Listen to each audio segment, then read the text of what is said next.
Hello learners, welcome to lifting laws. This is Puneet Kapoor. और आज की वीडियो में हम करने वाले हैं इंटेलेक्चुअल प्रॉपर्टी राइट्स से रिलेटेड जितने भी ट्रीटीज़, कन्वेंशन और एग्रीमेंट्स हुए हैं वो, कि कैसे एग्जिस्टेंस में आए इंटेलेक्चुअल प्रॉपर्टी राइट्स, कहाँ से शुरू हुए, कौन सी कन्वेंशंस हुई इंटरनेशनल और नेशनल लेवल्स पर। तो देखो, सबसे पहले इंटेलेक्चुअल प्रॉपर्टी राइट्स होते क्या है। इंटेलेक्चुअल का मीनिंग क्या होता है। इंटेलेक्चुअल मतलब जो हमारे हमने माइंड को यूज़ करके कुछ बनाया है, तो यूजिंग माइंड। राइट्स तो हमें पता ही है, राइट्स होते हैं, राइट्स के अंदर बहुत सारे बंडल ऑफ राइट्स होते हैं। तो इंटेलेक्चुअल प्रॉपर्टी राइट क्या हुए। इंटेलेक्चुअल प्रॉपर्टी राइट हुए rights for property, rights for property created bye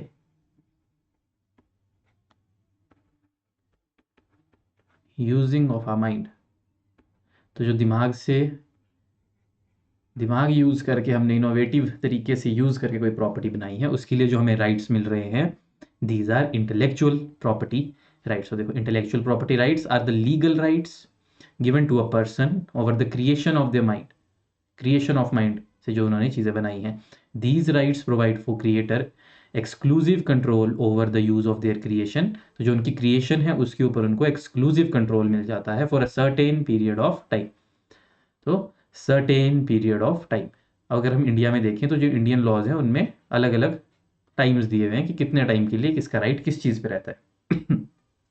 तो एलिमेंट्स क्या हुआ फिर इसके। क्रिएशन ऑफ माइंड, ठीक है, यूज ऑफ माइंड, होते क्या है bundle of rights, right for property created through intellectual creativity. तो इंटेलेक्चुअल क्रिएटिविटी यूज करके हमने जो प्रॉपर्टी बनाई उसके लिए जो राइट्स मिल रहे हैं, those are intellectual property rights. अब ऑब्जेक्टिव्स क्या है आईपीआर के, देखो, to protect creators and inventors. तो जिन्होंने कोई चीज़ बनाई है उनको प्रोटेक्ट करना, ठीक है, उनको प्रोटेक्ट करना, उनको राइट्स प्रोवाइड करना। तो increase fairness and ensure just distribution of benefit. तो उसके बाद फेयरनेस इंक्रीज हो जाए, क्योंकि सर्टेन पीरियड के लिए उनको राइट दिया जाएगा ना, उसके बाद तो सब यूज़ कर सकते हैं। तो जस्ट डिस्ट्रीब्यूशन भी हो सके और सबका बेनिफिट हो सके। To prevent unauthorise use of and copying. तो कोई विदाउट अथॉरिटी जिसकी क्रिएशन है उससे पूछे बिना अनऑथराइज उसको यूज ना कर सके, उसको कॉपी ना कर सके, अपना बना के ना बेच सके। To eliminate infringement and piracy. तो कोई उसकी पायरेटेड कॉपीज ना बना के बेच सके। To promote innovation, research, technological developments. Research को बढ़ावा मिले, टेक्नोलॉजी और डेवलप हो, इनोवेशन को बढ़ावा मिले। तो अगर हम क्रिएटर को प्रोटेक्ट करेंगे, किसी क्रिएटर को प्रोटेक्ट करेंगे, तो जब क्रिएटर को पता है उसके राइट प्रोटेक्टेड है, उसको ये राइट्स मिल रहे हैं, पर्क्स मिल रहे हैं, बेनिफिट्स मिल रहे हैं, तभी तो वो नई क्रिएशन के लिए और ज़्यादा जील से काम करेंगे। अगर कुछ किसी को बेनिफिट्स और राइट्स ही नहीं मिल रहे तो वो क्यों काम करेंगे। तो इसलिए प्रमोट होती है इससे innovation, research, technology. To stimulate economic growth and competition. Stimulate करें हम इकोनॉमिक ग्रोथ को भी और कंपटीशन को भी। To encourage FDIs, foreign direct investments. अब थ्योरीज क्या क्या है। Theories of intellectual property rights. सबसे पहले नेचुरल राइट थ्योरी जो दी है जॉन लॉक ने, उन्होंने क्या कहा। It is based on labour theory. A person has a natural right over the fruits of their labour. तो अगर किसी ने अपनी लेबर यूज़ करके कोई चीज़ बनाई है तो उसके ऊपर उसके राइट्स होने नेचुरल ही हैं, तो उसके ऊपर उसके राइट्स होने चाहिए। तो justifies ownership of intellectual creations because they are extensions of one personal. एक इंसान की पर्सनैलिटी और एफर्ट का ही तो एक्सटेंशन है, मतलब उसकी लेबर है। तो जहां उसकी लेबर आ गई वहां पे उसको फ्रूट्स भी मिलने चाहिए उसकी लेबर के। तो this is natural right theory. फिर आई यूटिलिटेरियन थ्योरी, बेंथम ने दी है जो। बेंथम और मिल ने। तो greatest good of greatest number. तो इसमें IPR promotes creativity and innovation which benefits society. तो जितनी क्रिएटिव चीज़ें नहीं बनेगी सबकी बेनिफिट होगा, तो वही greatest good for greatest number of people. Rewards create incentive for larger social welfare. Ethnic and reward theory, इसमें क्या है, moral obligation to reward the creator. अब जब हम किसी ने कोई चीज़ बनाई है तो ये मॉरल ऑब्लिगेशन है, एथिक्स होने चाहिए इतने, तो जिसने बनाई है उसको रिवॉर्ड तो मिलना ही चाहिए, रिकॉग्निशन मिलनी चाहिए। इससे प्रमोट होगा culture of innovation. Personality theory Immanuel Kant और हिगल ने दी है। Intellectual creation reflect the personality of the author. तो प्रोटेक्शन नेसेसरी है to preserve the connection between उसका क्रिएशन और ऑथर के बीच, क्रिएटर और क्रिएशन के बीच तभी कनेक्शन बना रहेगा अगर हम उनके राइट्स को प्रोटेक्ट करेंगे। तो दिस इज पर्सनैलिटी थ्योरी, ठीक है। तो ये थ्योरीज है, ये आपको याद रखनी है किसने कौन सी दी है। Next is international convention and agreements on IPR. सबसे पहला है पेरिस कन्वेंशन 1883। ये पहला मेजर स्टेप था आईपीआर को प्रोटेक्ट करने के लिए। तो जो पहली कन्वेंशन हमारी थी वो थी पेरिस कन्वेंशन 1883। ठीक है, ये फर्स्ट ऑफ इट्स काइंड थी। Applies to industrial property, industrial property के ऊपर अप्लाई करती थी। Patent, trademark, industrial design, trade secrets, इन सब की बात की थी इसने, और इंडिया भी इसका सिग्नेटरी है। तो इसमें जो प्रिंसिपल्स थे वो थे national treatment, equal treatments for foreigners, मतलब उनके क्रिएशन को भी दूसरी कंट्री में भी रिकॉग्निशन मिलनी चाहिए। Right of priority, priority date of filing in multiple countries, अगर जिसने पहले फाइल कर दिया तो उसको मिले। कॉमन रूल, स्टैंडर्ड रूल हो गए कि सारी कंट्रीज में स्टैंडर्ड रूल लगने चाहिए।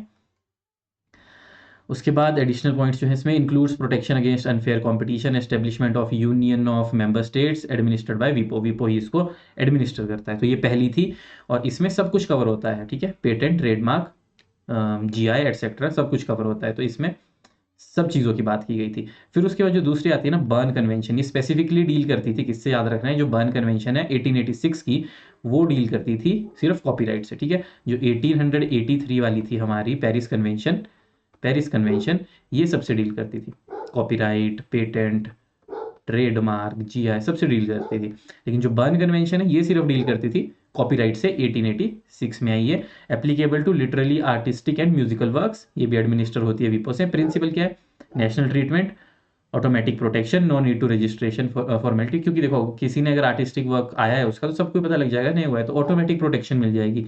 Independence of protection, protection even if not protected in country of origin.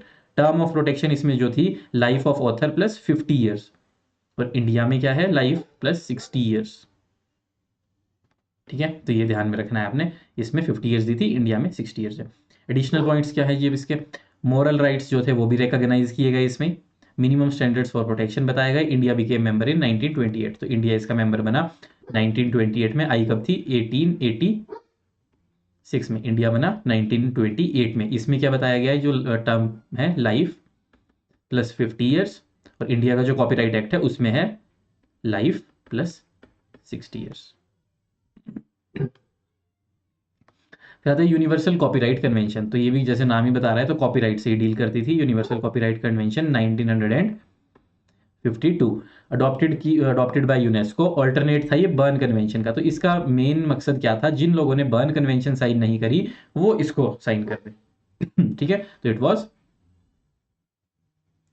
Alternative to Berne convention. तो जिसने बर्न कन्वेंशन हमारी 1886 वाली साइन नहीं करी उनको, उनके लिए अल्टरनेट आया कि आप 1952 वाली कर लो।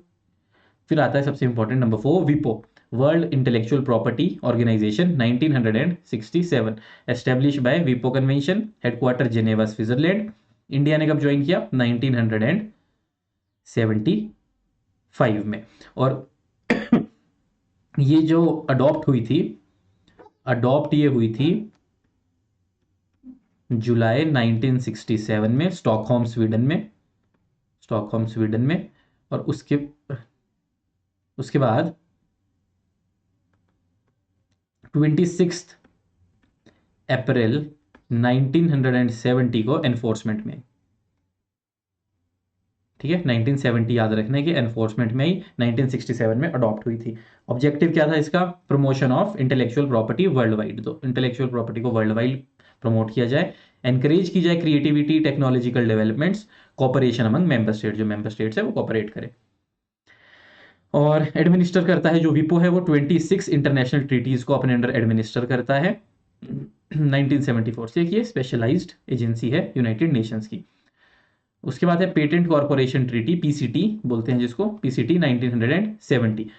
तो इसमें क्या है, unified procedure for filing a patent. तो एक यूनिफाइड प्रोसीजर बता दिया इसमें, एक यूनिफॉर्म प्रोसीजर बता दिया पेटेंट एप्लीकेशंस को फाइल करने का मल्टीपल कंट्रीज के लिए। इंक्लूड क्या है इसमें, इंटरनेशनल सर्च, इंटरनेशनल पब्लिकेशन और नेशनल फेस, कैसे कैसे क्या क्या होगा। बेनिफिट्स क्या है, टाइम सेव होगा, कॉस्ट सेव होगी, एफर्ट सेव होगा। Does not grant international patent, only simplifies filing. International patent नहीं मिल रहा है, बस इसने प्रोसीजर बता दिया कि आप कैसे कैसे फाइल करेंगे।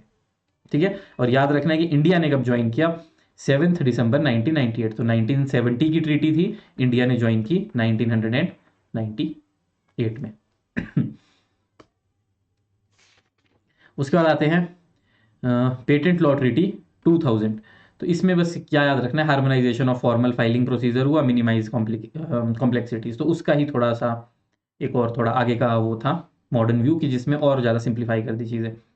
फिर एक और important cheese I trips agreement, trade related aspect of intellectual property right. पता ही लग रहा है, देखो ट्रेड रिलेटेड है, तो इसमें क्या हुआ, agreement under the WTO negotiated during Uruguay round of GATT. GATT के उरुग्वे राउंड था जो 1986 से 1994 तक चला, उसके टाइम इसको ये नेगोशिएट हुआ था और केम इनटू इफेक्ट 1 जनवरी 1995। ये डेट याद रखनी है। तो इसकी एनफोर्समेंट डेट है 94 में अडॉप्ट की, एनफोर्स हुआ ये 1 जनवरी 1995 को। और ये शायद 7 पार्ट्स डॉक्यूमेंट है, 7 पार्ट्स में डिवाइडेड है। की एलिमेंट्स क्या थे इसके, स्टैंडर्ड्स बताए, एनफोर्समेंट के तरीके बताए, और सबसे इंपॉर्टेंट डिस्प्यूट रेजोल्यूशन भी बताया कि डिस्प्यूट कैसे रिजॉल्व करने हैं। Includes all form of IPR, patent, copyright, इसमें भी सारे तरह के थे, GI लेआउट, ट्रेड सीक्रेट। और इसमें जो टर्म था क्या याद रखना है, ट्रिप्स में 20 ईयर्स। ठीक है, ट्रिप्स का जो टाइम पीरियड इसमें था वो था 20 ईयर्स। और हमने बर्न कन्वेंशन में कितना पढ़ा था, लाइफ प्लस 50 ईयर्स, वो थी सिर्फ कॉपीराइट के लिए, लेकिन ये सब चीज़ों के लिए 20 ईयर्स। ठीक है, और Indian amended patent act in 2005 to comply TRIPS. तो 2005 में इंडिया ने अपना जो पेटेंट्स एक्ट था उसको अमेंड कर दिया और उसमें ट्रिप्स को कंप्लाई कर दिया, प्रोडक्ट पेटेंट फॉर फार्मा वगैरह की चीज़ें डाल दी। फिर आती है रोम कन्वेंशन 1961, वेट 7, एक रह गई 8 नंबर की, वेट, अच्छा एक रह गई बीच में, मैड्रिड एग्रीमेंट। मैड्रिड अग्रीमेंट भी था एक 1891 का, जो कि कंक्लूड हुआ था 1989 में, ये भी याद रखना है। फिर आती है रोम कन्वेंशन 1961, ये भी इंपॉर्टेंट है।